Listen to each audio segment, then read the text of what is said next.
Let's go, Sparrow.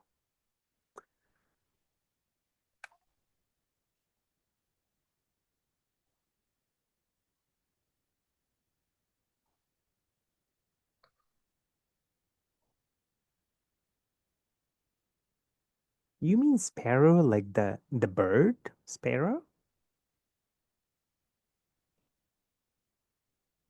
Okay, sorry.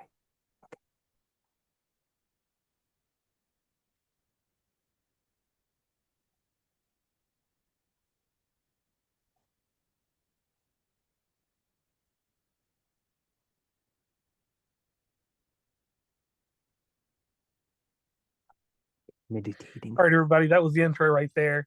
The intro came in. For some reason, I got my relay different today. This is odd. I'm using an iPad instead of my MacBook because my MacBook is a little bit older than my iPad. iPad's one of the newer ones, so it gives me good visuals. And I have it hooked into this big old Roadcaster, which is a soundboard. And when you Cool. have it plugged in, sometimes your guests can hear things. And for a little bit, my guest Mario couldn't hear anything. He just seemed to be sitting there being silent. So the intro was playing, and I didn't give him any cue to it or anything like that. So he was like, "What in the world is going on?" So Now, true. now, So true. Mario, the nostalgic question we ask here on West Virginia Commonplace Interviews and Sessions is, "Who are you?" So Mario, Lisa. Well, no one ever put it that way before. Who am I? Um, I see myself as a ray of hope, honestly. And I mean this from my heart. I am so many things beside whatever I could share with you.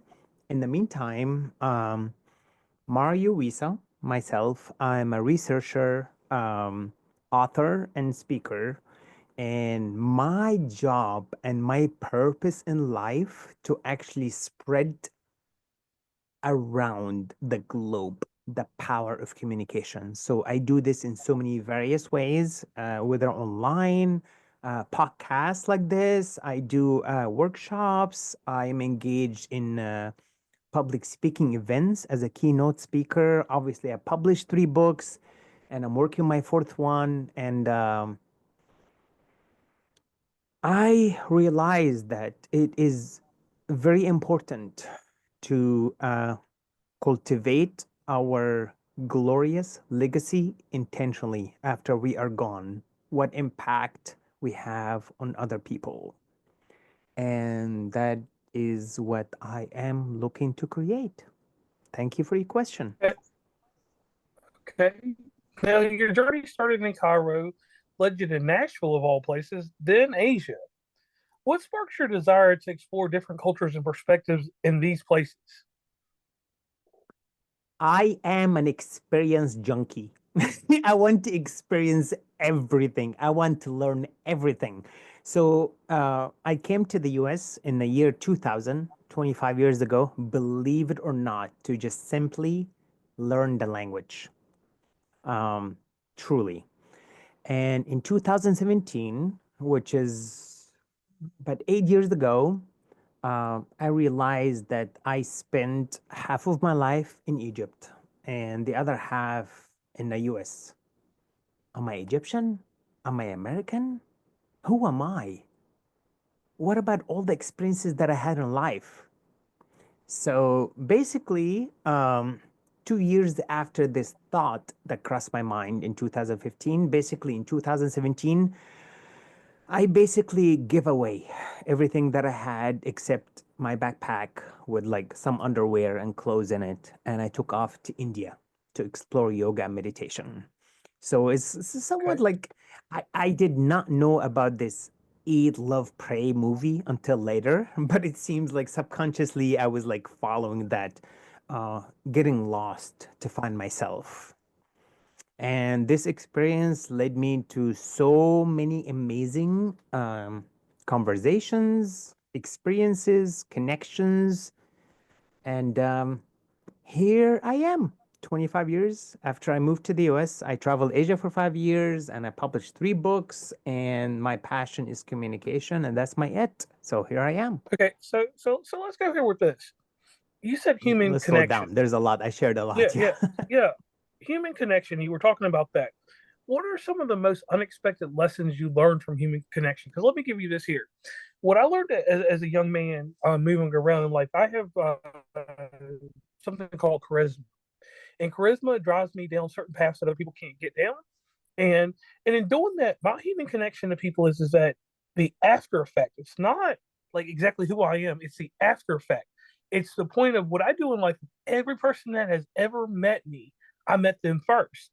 So my human connection is I meet you before you meet me, so I Mhm. have the upper hand. Some people call that manipulative and different things like that. But the lesson I learned is when I meet you first, I got a resource on who you are before you even tell me who you are.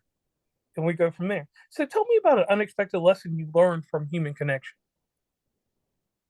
Absolutely. I really like what you said, and no one can like disagree or argue with that.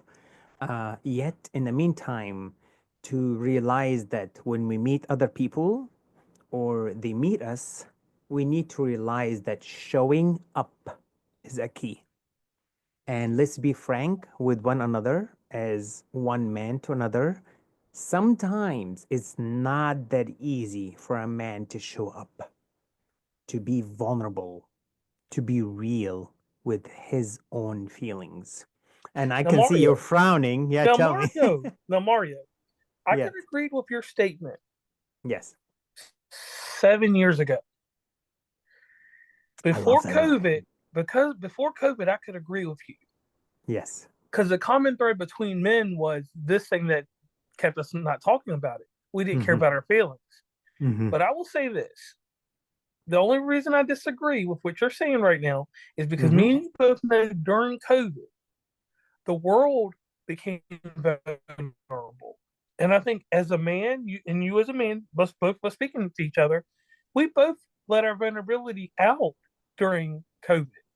People got aligned with mental health. I think mental health took a spin. Now, I can get what you're saying, and I can agree with it to a certain degree, but I think now the common thread that used to keep us not together is the common thread that brings us together. I believe, honestly, me and you both know we're mental health warriors. You know how to align the stars, and I know how to align the stars, and we know how to make magic in the world for the people around us. Do we allow those people to make that around us? I need you to answer that for me. Do you allow the world to make you feel as special and a certain allure to you that you give to the world?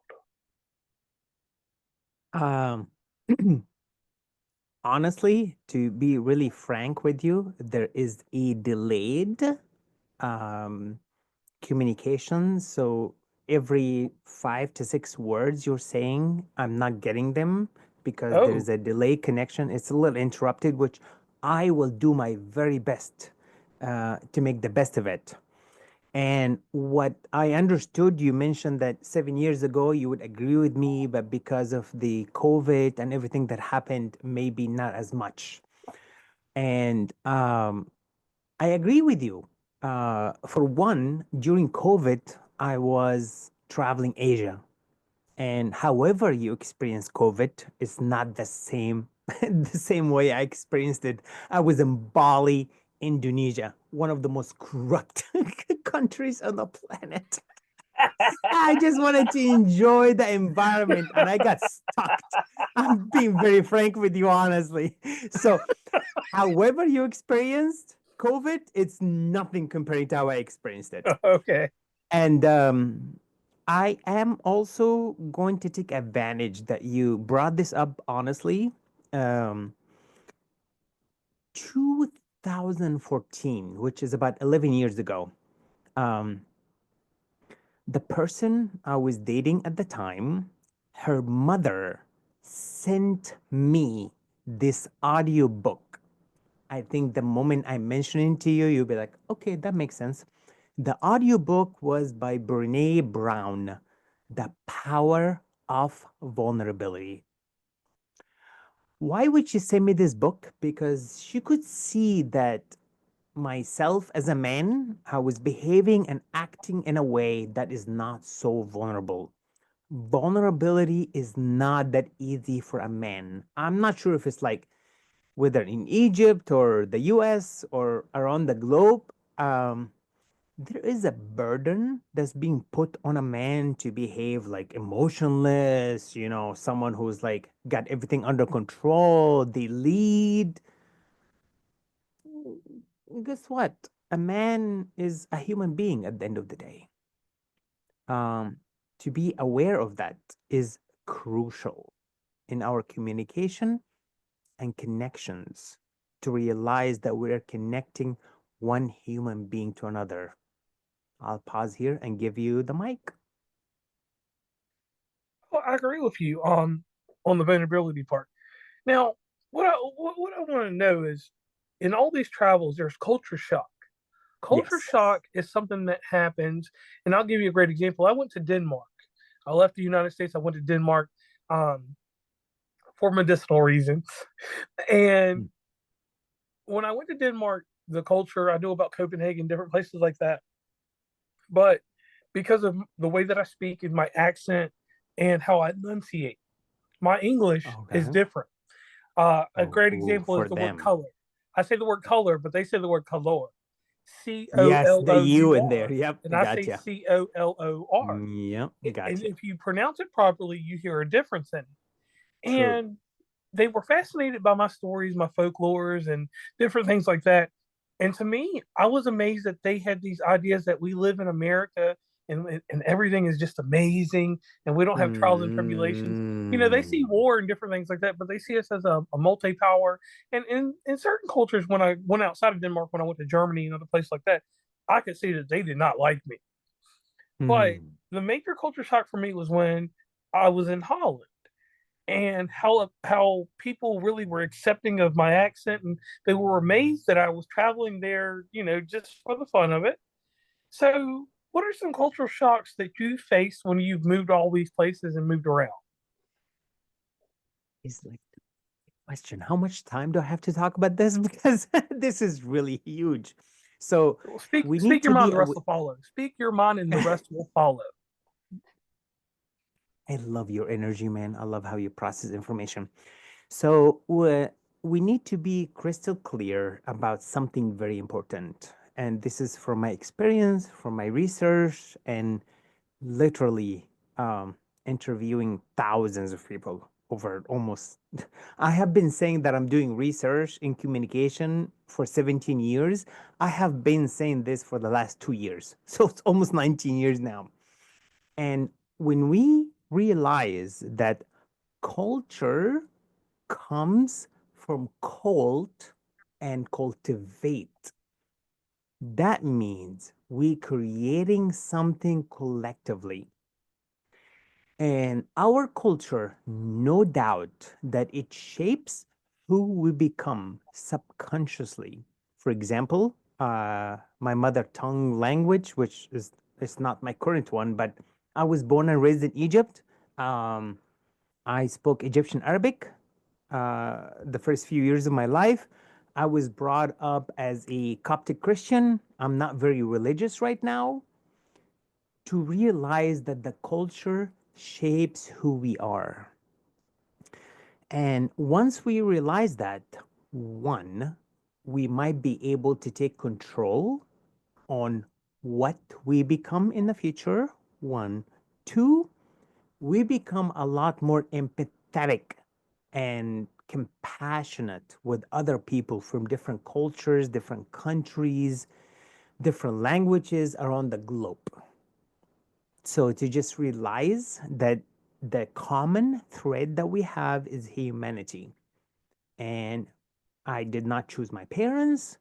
I did not choose the language or the culture or the religion that I was born in.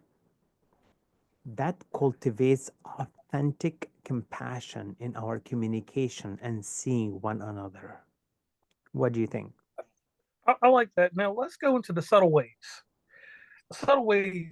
of overlooked aspects of communication that can make or break a conversation. Because I'm a conversationalist, obviously, because I'm a podcaster, I can and tell you're awesome. I'll tell you something that gets systematically broken down with me. I do not care about the intellect of the individual. Mm-hmm.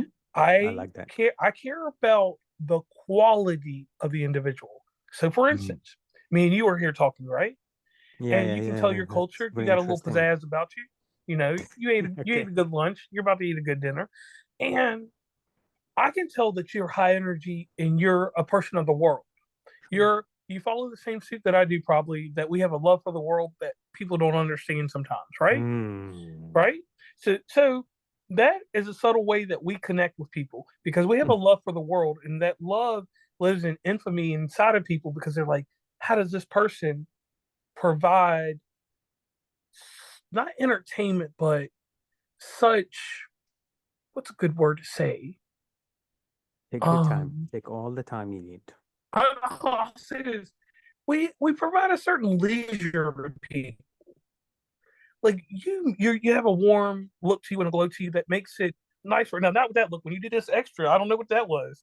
Was the sun hitting you? Are you all right? Oh, The wait, that was like sun hit instead of you. doing this, You I was just do with going one all hand. crazy Yeah. for a second. Thank you. And It's a you gesture of look, the appreciation. sun burns you. All of you looking crazy. I was like, oh, you can't go with that look. If you hit me with that, you hit me with that look, I'm gonna run. I'm gonna jump out the window and run to us that make people attract to us. Even though we're not trying to have the attraction, I always bring it back to this character. Have you ever watched Saturday Night Live? Oh, absolutely, yes. All right. When I was growing up, Chris I Kattan love played a character. satire. All right, listen. So Chris Kattan played this character named Mango. Hmm. And everybody loved Mango, but Mango didn't love anybody. He loved a few. He loved Garth Brooks and a few other people. But if you got too close to him, he would get emotional and throw you away with his words. But tying this all together, the subtle hints and the subtle way that he was with people, it gave them so much communication and emotion that he didn't even know he was providing. And I can tell you do that sometimes because you leave people in confusion like I do, right? Um, as I am doing my very best to listen to your message, and to be frank with you, there's still interruption. In fact, Zoom is telling me right now network is like low on bandwidth because whatever device you're using. So I'm Oh, actually, snap. yeah, I'm doing my very best to extrapolate what you are saying All right. and your question and Well. your Here, let me give it to you message. real quick. Right. So this is what I'm saying. Please. Basically, in your subtle ways of communicating, that's how you make or break a conversation with people.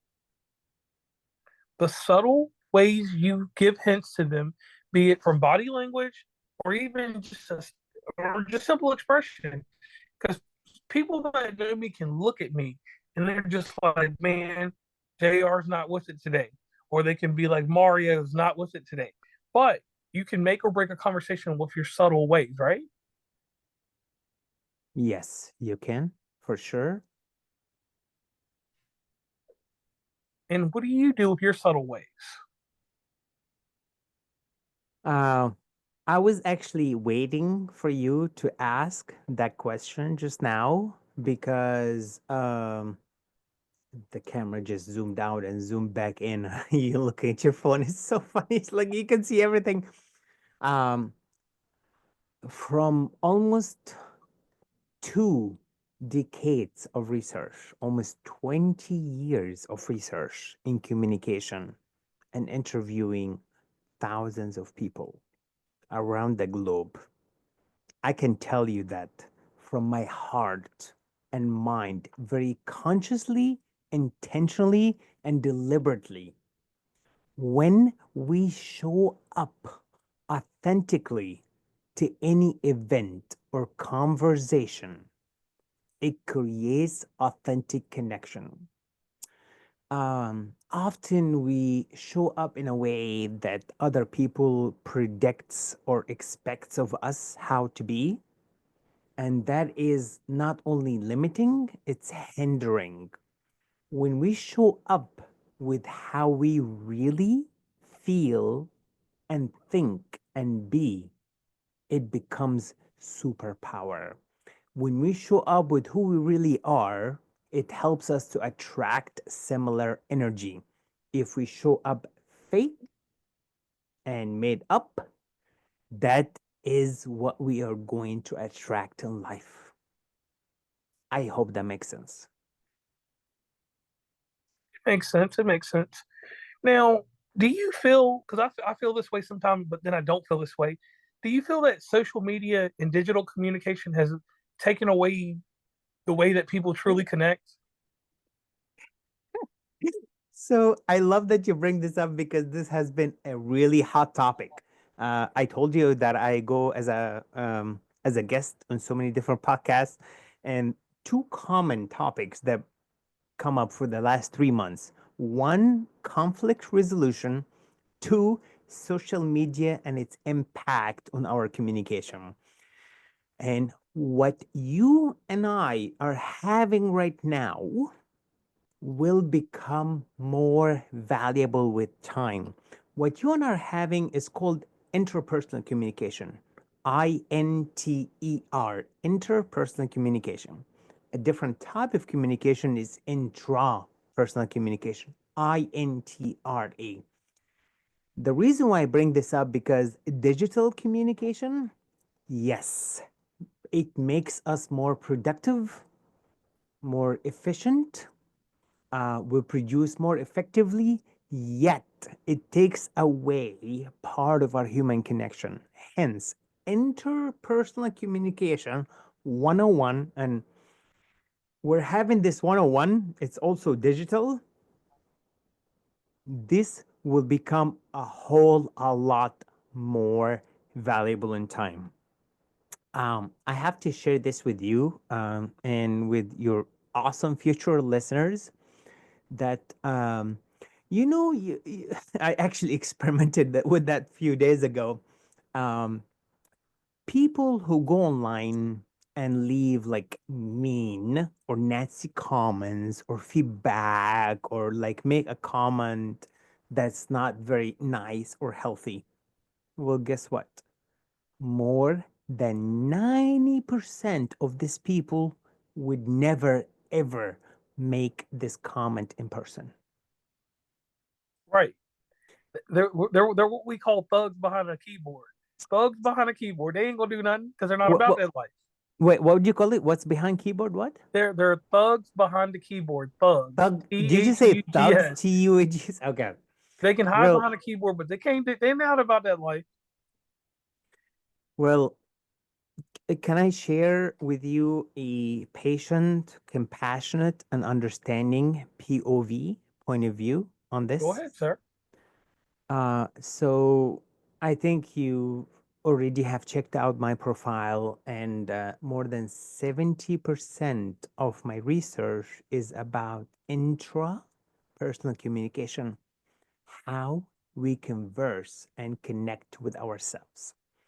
So, really quick, imagine that you're sitting in your bedroom and you have your phone in your hand and you're flipping through TikTok, YouTube, whatever social media, and you see something that you don't like or something you do not agree with, and you leave a comment, maybe hateful, maybe nasty, maybe whatever. You have negative response or reaction to the post. Well, I'm going to ask a very simple question.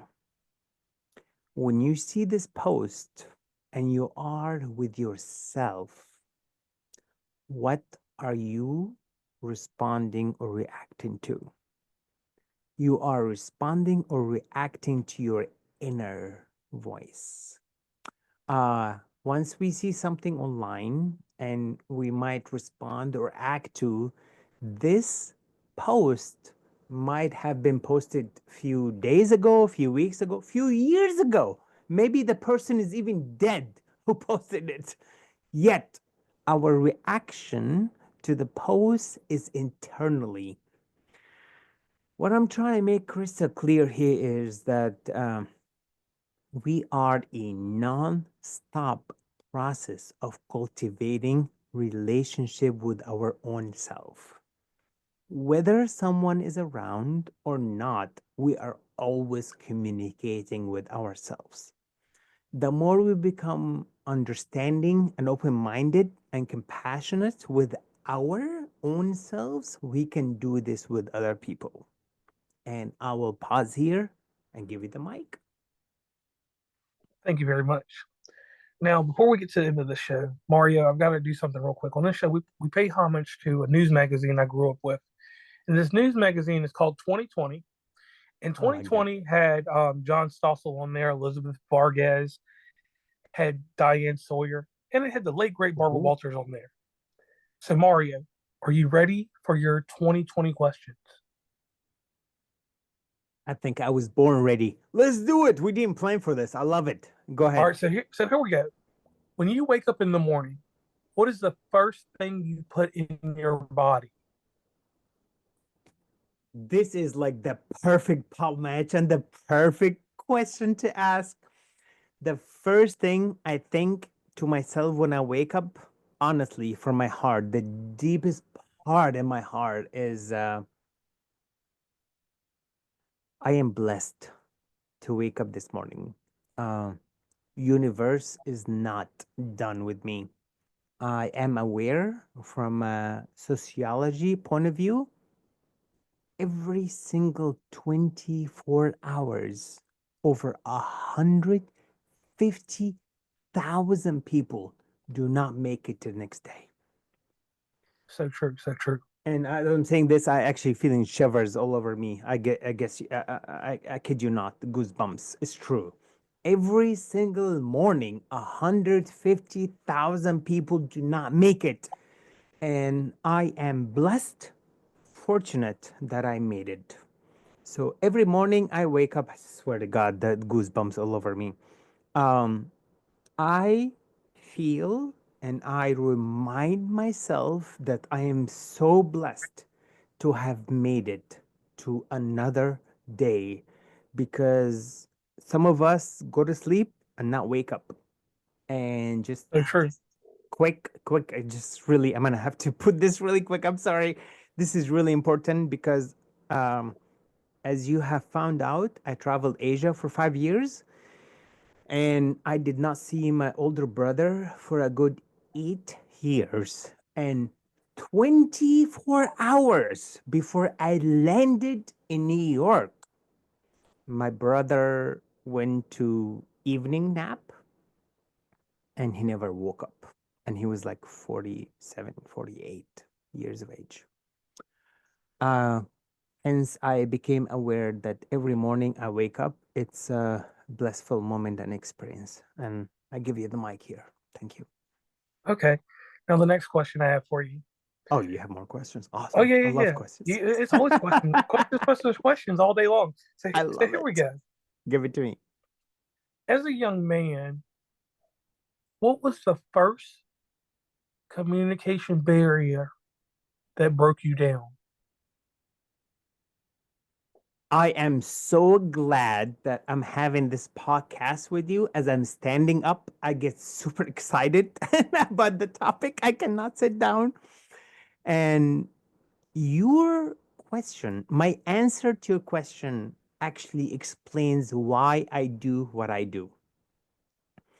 I have realized from really young age, and honestly, I'm still trying to figure out a way to explain this. Um, the dynamics of connections and relationships and communications between like my siblings, my parents, my um, friends in school. When disagreement or misunderstanding or a conflict comes up, I have noticed that people get too emotional that they forget about the topic and they only focus on their own feelings. And from a really young age, I don't know how to explain it. I knew that there was a better way to deal with this. I did not know what that meant until 20 years ago when I took my very first class in communication to realize that how we communicate with one's self and others, we create that mindlessly or mindfully. And the environment that I grew up in between my parents, my siblings, my friends in Egypt, I think that most of their communication was created mindlessly, basically auto rebot. You just autopilot. You action reaction. Um, and I think cultivating our responses, um, very important. Okay. Okay, I like that. Now, to wrap this up, this is the final question. And this is something hard. And Please, this one is like, it's tough. This is a Barbara Walters question because when she asked the question would make you personable. It would take every element that you had put in this show thus far and throw it out the window. Gr, I'm so sorry. Speak a little bit slower because the connection is really Yeah, slow. this connection, Just man, wherever you at in the world, man, that connection. We're I'm in about to check. Seattle, Washington, bro. You're It how you keeps how saying you up there near my Fort Zoom keeps Washington? showing. Listen, It keeps how showing you out there network near Fort bandwidth is low. Washington? You out there near Fort Washington? You out there in the Twilight Mountains, riding around with the wolves because you got the wolf beard I'm sorry, anyway, I can't help and it. and Slowly, your slowly. show's Just breaking up. Have you ever seen the movie Twilight? which movie? Twilight. Oh yeah. Oh, who did not watch what? Absolutely. Yeah, yeah, yeah. The All right. So Forks which in one are Seattle, you? Washington. Yeah. Oh yeah, you're because you're up there near Forks. Now let's Yeah. let's do this real quick. You're a Twilight fan. Are you a vampire or are you a werewolf?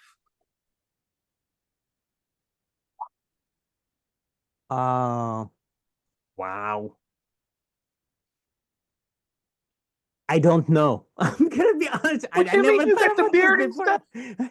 Okay, I am neither because I believe What that you mean? I am. No, no, no.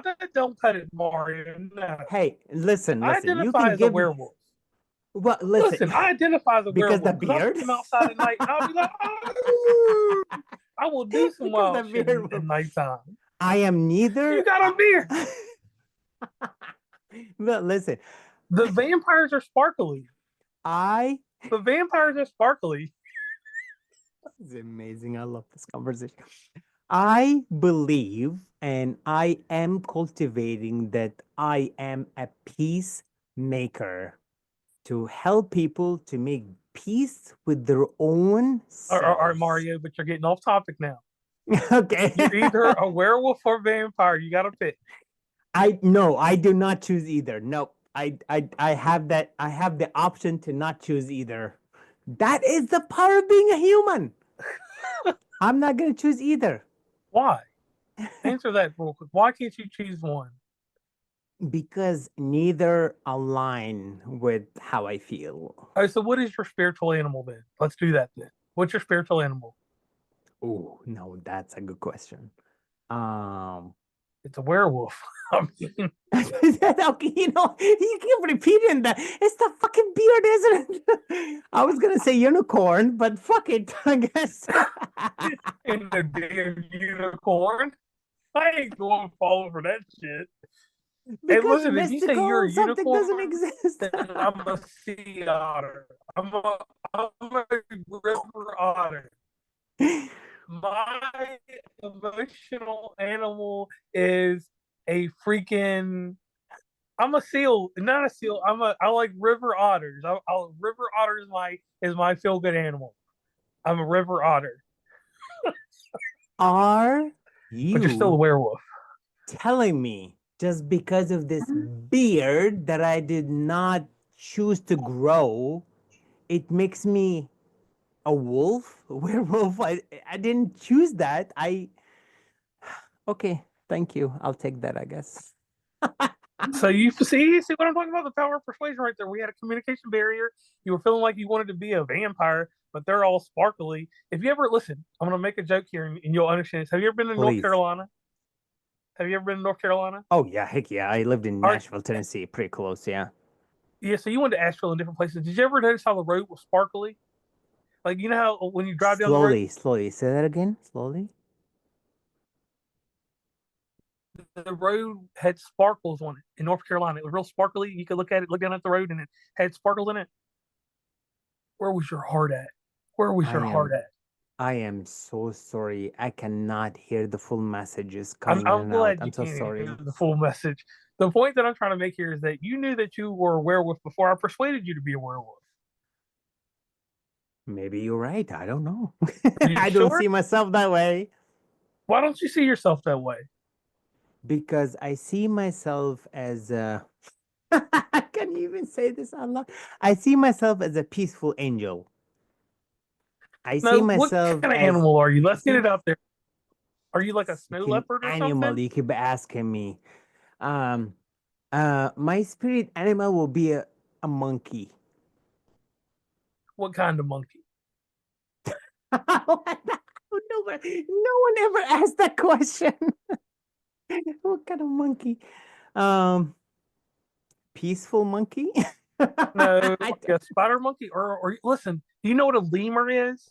what choices do I have? Or listen, I think you're a lemur. Do you know what a lemur Lemur? is? Did you Yeah, say lemur? L it's a fake E monkey. M A It's R? got them crazy ass eyes and it's got the beard and shit. It's a That's me. lemur, like King 100%. Julian. No, it's not. Well, anyway, 100%. before we wrap this show up, the one thing I need you to do for the audience: leave us with your mission statement. Your mission statement in life. Okay. I did not expect that. And thank you for bringing this up. My mission statement is I mean this from my heart, um, to live intentionally and mindfully, cultivating, creating, and sharing knowledge for of the highest values for the ones who are hungry to grow and glow. At this point in my life, I am living in a way that I feel like I'm done with life and I want to leave empowering positive impact for other people because I'm choking a little bit as I'm saying this. Um, it is the highest privilege to have to actually leave something for the future generations to build on. I'll pause here. I'll pause here. Okay. And I thank you for that. And one thing I need you to do while you're in Seattle, Washington, I need you to go to Forks, Forks, Washington. Love you, man. Rip your Awesome. shirt off and holler like a wolf and embrace your wolf nature. On that note, I'm JR. We're going to let this British lady do the outro. Um, thank you so much for this empowering session. Oh, sorry.